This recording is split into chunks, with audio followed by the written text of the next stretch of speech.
Welcome to the Leadership Roundtable, a podcast with Dr. Conway Edwards. And look who I have here with me today, Dr. Conway Edwards. Hey, everybody. Glad to be here again. It's been a little while, but we are ready, and we will be on our rhythm.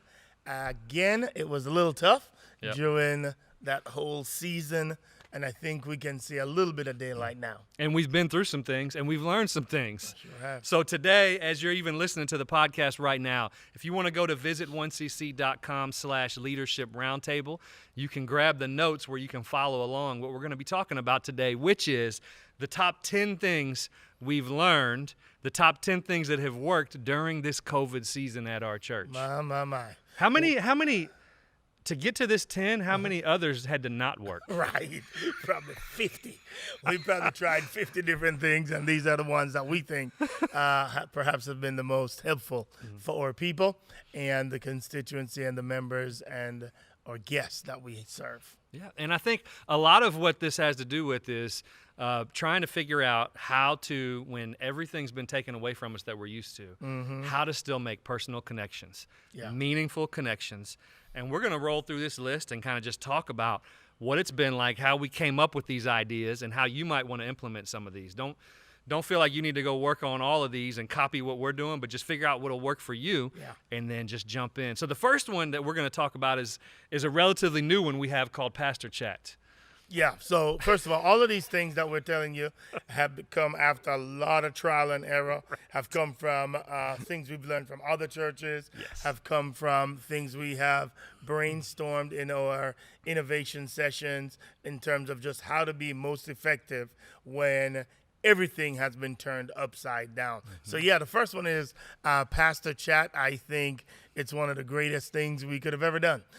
So Pastor Chat is a little deal where it's on our website, and anybody at any time gets to just type a question in, and you get somebody live that's ready to answer, and it has worked wonders. So anytime during services, you can just tell somebody, hey, one of our pastors would love to talk to you online, and you can jump on and ask anything. When people are uncertain about something, they can jump on, ask it, we can answer it, and we can have real-time, immediate feedback, and it's not intrusive, meaning you don't have to call somebody. You can just fire it away, and they'll answer right back. I think it's been great. I think it's been great for our teams.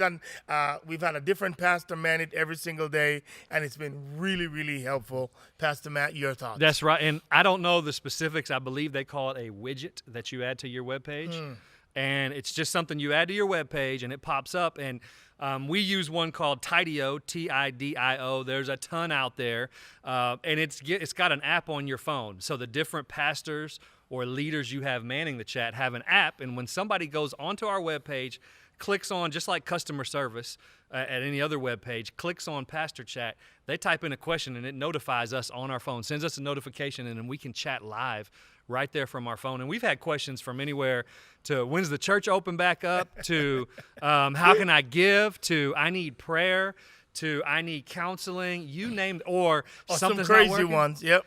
Well, we have had some crazy ones too. I'm not even going into details. But remember, the whole world can respond to you. Yes. So just expect the unexpected, and you need to know how to manage that, and to know when, hey, you know what? Here's a number. Please call me. I think this is more than an email or more than a little response. We've got to discuss some big, massive theological topic, and then we go into it. So sometimes you just give them a number and you call, and that will also weed some people out who don't want to talk, but they just want to send off a message and allow you to go for 30 minutes trying to answer them, and then just respond, I disagree.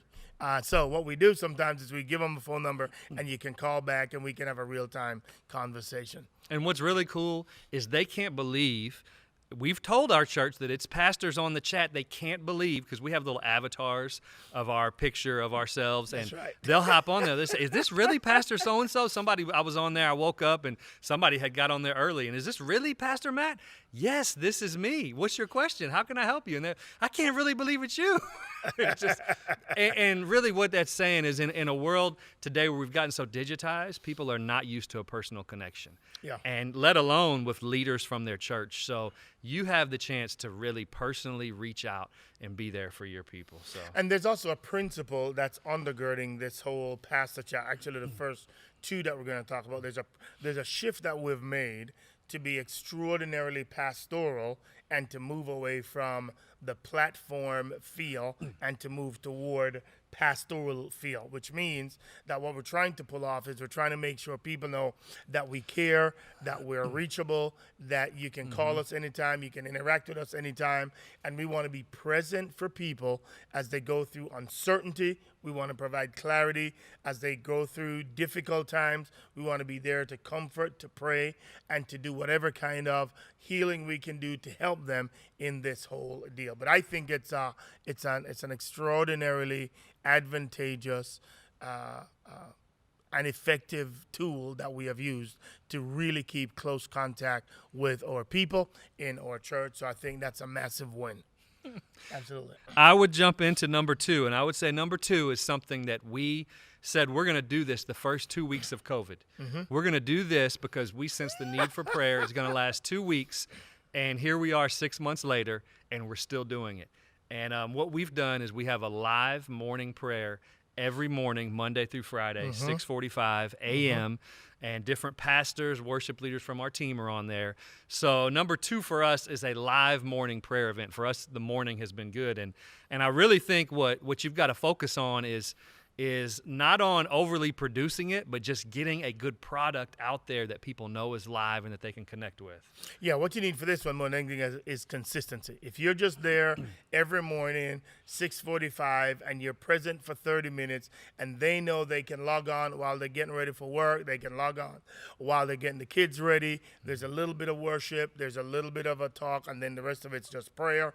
It's been really effective. Again, it's driven by our desire to shift from platform to pastoral and to make sure our people know we realize there's fear, we realize there's uncertainty, we realize there is chaos. And we want to remind people that the God that they serve is the same yesterday, today, and forever. This is not a surprise to him. And we want to be consistent with them. We've gone through the book of Proverbs twice, each day just taking chapter 1 and following the day of the month. And it's been remarkably, we've had the most engagement in our prayer times than anything else because people want to hear their prayer requests. They want you to pray for them. They want you to support them. And so it has been an incredible blessing to us so that we can do it, as well as to the people in our church who just enjoy the fact that they have this consistent rhythm every single day in their lives. That's right. And there's something about it being live that as we're going through, we're reading off the requests that people are putting in the chat, and we're praying for those in that moment. And can it be a little harder to be live? Yes. Yep. Can there be hiccups along the way? Yes. But like Pastor Conway said, as we're going through and people hear their requests being read, then more people start sending in requests. And then what's really cool is people are praying for each other in the chat during the event.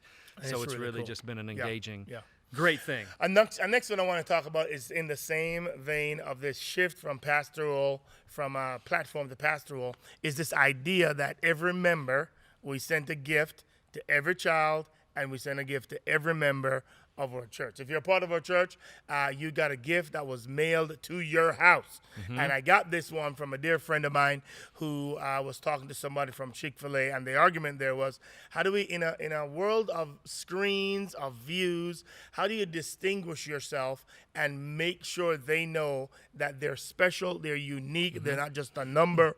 And what we've tried to do is just send a gift. And so we designed and came up with a gift that we thought was suitable for kids, one that we thought was suitable for adults. And all we've been doing for the last literally month or so is sending these gifts out. And everybody's getting it, and they're so surprised that their church loves them that much. But it's a personal touch. Each of the water bottles we gave away had the kids' names on it, and it was customized to them so that they know that they're not just another person, but they're somebody that our church cares about deeply and wanting to give them a very useful tool that they can use in their everyday life. And I'm telling you, family, it's been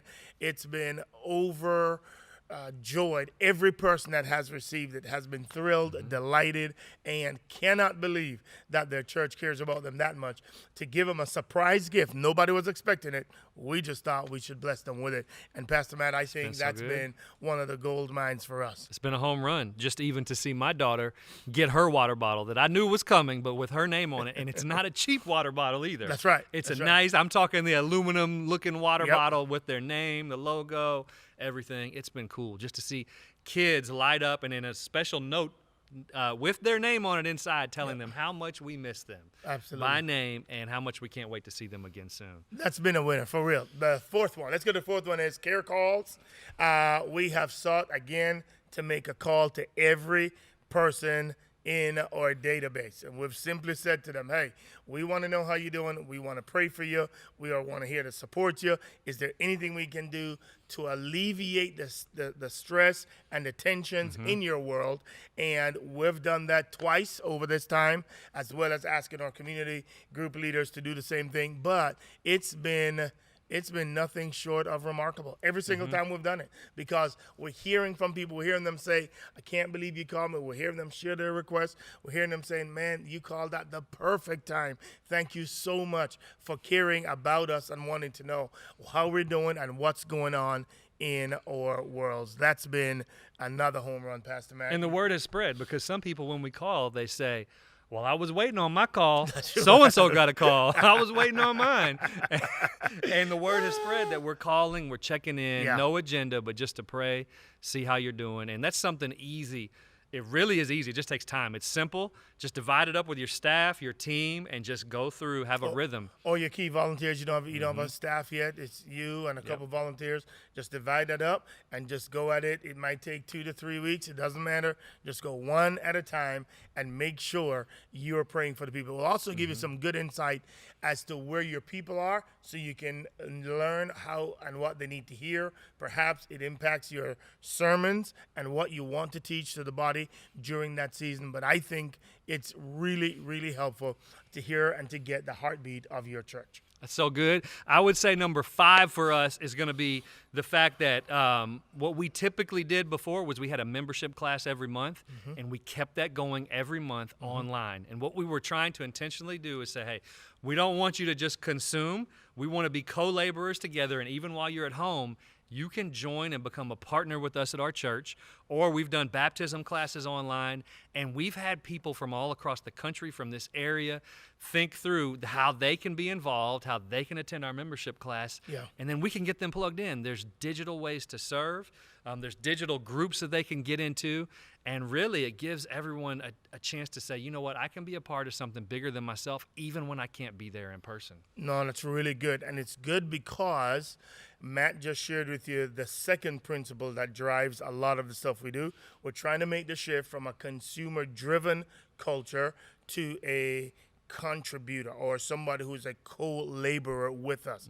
And so we're trying to make people not just want to be entertained by what we do on a weekly basis, but we want to make sure we're equipping the saints to do the work of the ministry. And in light of that, it is our responsibility then to process how can we mobilize this incredible force that God has given us and really give the ministry to them so that they can be who God's called them to be in their neighborhood. And so in light of that, a lot of people in our church have never become members or partners with us, and so we gave them that opportunity. And a lot of people from outside the area, in states, surrounding states, and all over the country, and even internationally, wanted to be a member of our church. So now we just gave them the opportunity to be a member by saying, hey, we're going to do all these digitally, and we'll keep these going, by the way. Even when we reopen, we're still going to have a digital class and a physical class, because what it does is it allows people that does not have the 2 hours to come to, we allow them now to do it online,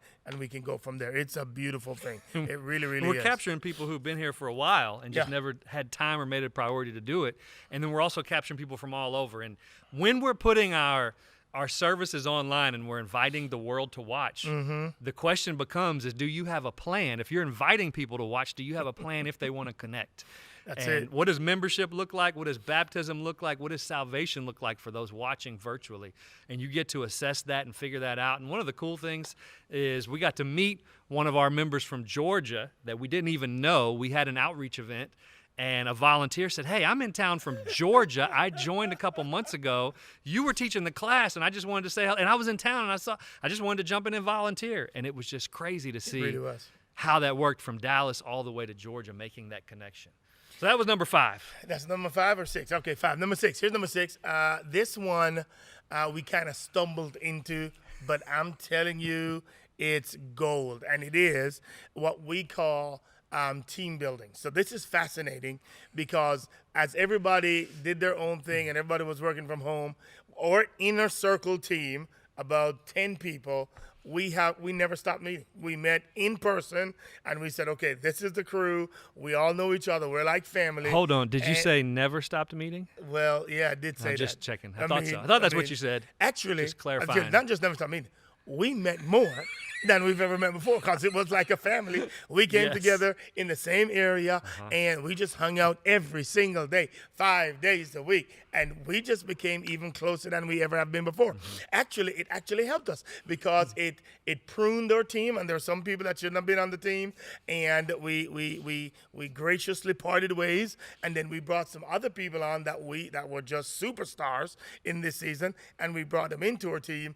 And I'm telling you, we've got a team today that's never been stronger, never been wiser, never been better leaders. I am so encouraged that we did that, because it just created a camaraderie. We solved problems quicker. We didn't get as easily offended with each other as we usually get. And it was, I don't know, Matt, but it was gold for me. Something happens with proximity, consistency and proximity, where you can't hide anymore.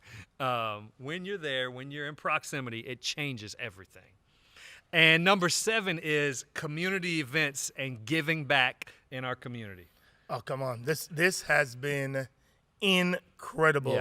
Yeah. So what we've tried to do is ask the question, how do we bless our city? Jeremiah 29, around about verse 7, says that we ought to seek the welfare of the city.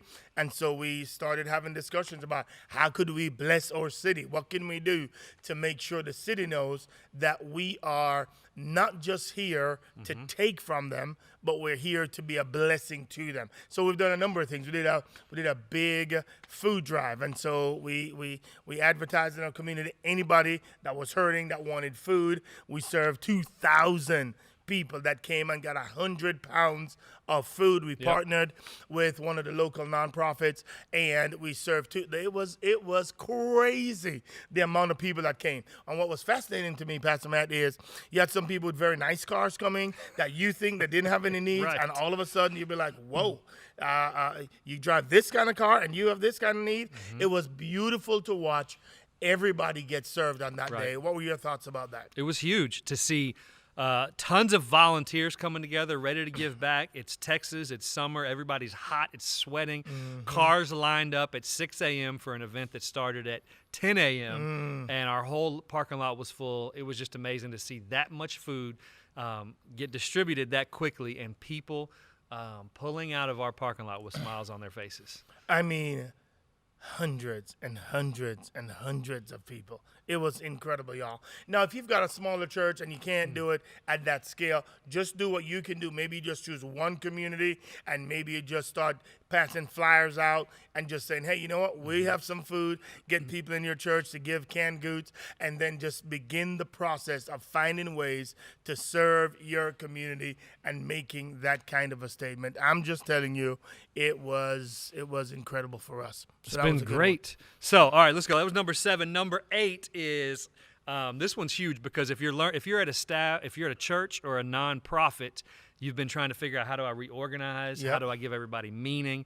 The thing that's been huge for us is giving everybody on our staff a social media platform to learn, to be involved in, to be plugged into, and to be learning the ins and outs of, so that everybody has a chance to reinvent themselves. Because all the volunteer opportunities have changed. There are no ushers, there are no greeters, there are no first impressions, there are no kids people are not serving as much. And so now you've got this army of believers and volunteers, and you got to find something for them to do. So you've got to work really hard to reposition. So we had to come up with about 40 new responsibilities that we would give to our people, and a lot of them were linking into social media and how do they become brand ambassadors, how do they become digital evangelists online. We had to start another group, we call it the Gideon's Army, who is about 300 people whose job it is now to make sure that whatever we're doing, the word gets out.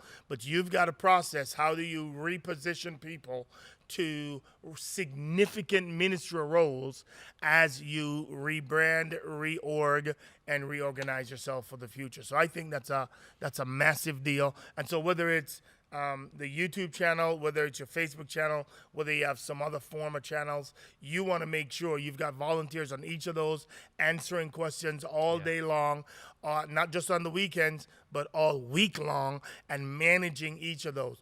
And we call them the platform champions. And so their job is to champion that platform, own that platform, develop those volunteers, learn as much as they can, and then train their other volunteers so that we get better and better and better at it. But we have to reposition people so that they have meaningful work, because they're learning habits, and the habits that they're learning, they're unlearning the ones that used to be there with them. They're learning new ones, and you better make sure you're giving your volunteers meaningful work, because they're going to cultivate habits, and your church and our church won't be included in those habits. And when you reopen, you're looking for volunteers to come, and they won't be there because they've cultivated new habits. And so you've got to make sure you're giving them meaningful opportunities to serve in this new season. That's so good. Let's jump to number 9, and it's increasing our online engagement. So how do we increase our online engagement? How can we be intentional? And we started real quickly with this idea of a live pre-show and post-show. Now, why did you initially want to start a pre-show? What was your initial thought behind that? I don't remember the original one, but today I thought it was because 15 minutes before, we figured that people wouldn't join at 10, so you kind of wanted to get people a running start to the service. And you, the spiritual answer is you wanted to prepare their hearts for worship, so that when you're at home, you're doing a whole bunch of things, you're distracted, so you want to get them involved, telling them church starting, giving the family time to come together, calm down, and get ready for the worship experience. And so that's one of the reasons we called it that. Then we had to change the name from pre-show to, what do we call it? Prep time. Prep time, where you're preparing your heart for worship. And the last one wasn't post-show. We called it app time, which is applying the word of God that you just heard. And so we've had to create ways so that people stay engaged and not just become people who are viewing the service, but people who are fully engaged in the service, and creating habits of engagement and not just spectators as they observe the services. Pastor Matt, what else do we do in the middle of the service to maintain engagement? So in the middle of the service, we have our announcements, and whether it's prep time, app time, or our announcements, or we've got one other thing we did, we've done those parts live at every service. And the reason we've done them live is because, again, when people see you reading their names, when people hear you engaging with what you're saying, and that's been the primary focus of those times, is engagement and preparation. Even if it's communion day, hey, get your bread, get your juice, just preparing for the day. And even throughout our announcement time, that's been engaging. We created a new segment called Church and Culture in the middle of our service, where we even have a moment now where we try to talk about what's going on in today's culture and how that interacts with the church, and how we can be a light or a lighthouse in the middle of culture. So all of those times are meant to increase engagement, and throughout the sermon, thinking of hashtags or catchy lines in the sermon that we are a question we can ask with our online team to keep people engaged. And how often do we post on social media during the live feed? You need to be going like every 5-10 seconds. Yep. And you want to be going so that there's always action in the chat from you. And then you should also have leaders from your church in there as well so that they're actively engaged. Just like you would have leaders out in the lobby greeting people, you should have leaders in the chat doing that. And I think that's very important for really a number of reasons, but it's important to get tweetable things that people can hear and engage with, to get a hashtag that you can play all the way throughout. Right now, we're doing a series on it's called hashtag Make the Shift, and it should be done all the time. We try to encourage our people, anything they hear that they would normally say amen for in a service, they should be pressing the like or the love button just to make sure they stay engaged. And you would be surprised how many people, because you're engaged, they get engaged too. And so the goal there is just to keep people connected, because if they are not, then they're going to go drift away and do something else, okay? Pastor Matt, talk a little bit about the difference between watching it on your phone versus watching it on the television or on an iPad, and just the rate of engagement based on the phones versus based on the screen, which is why you need to try and move people away from the phone when you can, and to the television or a bigger device. That's so good. I almost forgot what you were talking about. I was like, ooh, what's he talking about? No, the rate of engagement is crazy. Something like 25 to 30% of people watching on a phone will get distracted or make it through less than half of your service. The stats show that if you can get somebody watching on a TV or a desktop computer, you have a better chance of keeping them throughout the entire time. Now, you can track all these stats in the analytics on YouTube and Facebook, and you can see which kind of devices people are watching from, how long they stay on, all of those details. But you want to encourage people to watch from their TVs or from a larger fixed screen, because when you're on your phone, you're going to go, the kids running around, you're going to get distracted. You need to put something in the dishwasher, a kid screaming in the background, the dog's barking, and you just take it with you and you lose sight of everything. Sure do. So you got to stay focused the best you can, at least. So just invite people to make the switch with you and to go to a larger deal and make it a rhythm. Part of their rhythm should be that we do church together as a family, and that we watch it on the big screen. That way, you're training them to still be in the service experience, and I think that's great. All right, we're going to wrap this up with number 10. It's virtual online small groups. Oh, man. Oh. We've always believed in small groups. We've always been a church where no one walks alone, but this tested us to go from small groups being important to small groups being the main thing. And we shifted. When this hit, we called on every leader of our church and said, we need you. We need to start a ton of new online groups right now, because connection is the most important thing. And leaders in the church, if you've got nothing else to do, you need to be connecting with others. So big time. I think when you can't meet collectively, the next best thing is church at home in community groups. Or we've invited people here to have outside little tailgates with their community groups, so that we're social creatures. We need the connection, but you can social distance it and do it in a healthy way. And I think that's been one of the things that have maintained the connection to our church, is making sure people stay connected in their community groups. And we've started a bunch of online groups, and we actually have now more online groups than we have regular groups, because in and during this season, people have so desperately needed it. But I want to give you one more. I want to give you a bonus. I want to give you a bonus. Here it is. Bonus! We have started this thing called OCC TV. And this is where we give shows out, things we're doing every single day. We've got 2 or 3 things we're doing on YouTube or on Facebook, where it's just content we're providing for people. It can be content for couples, content for singles, content for young adults, content for kids, content for business people. We've just created content so that people can stay engaged all the way through the process. And so you've got to ask yourself, what do you do very, very well? Find one or two things, and then create the content for that, and just provide it on a weekly basis, on a every other day basis. But you've got to create and ask the question, what do we do well? How do we create content for people that we think we really have a voice and a passion about, and releasing it for people? That's what I call a side door to your church. On Sundays, some people never watch your church on Sunday because they're going to either their own church or they don't care about church.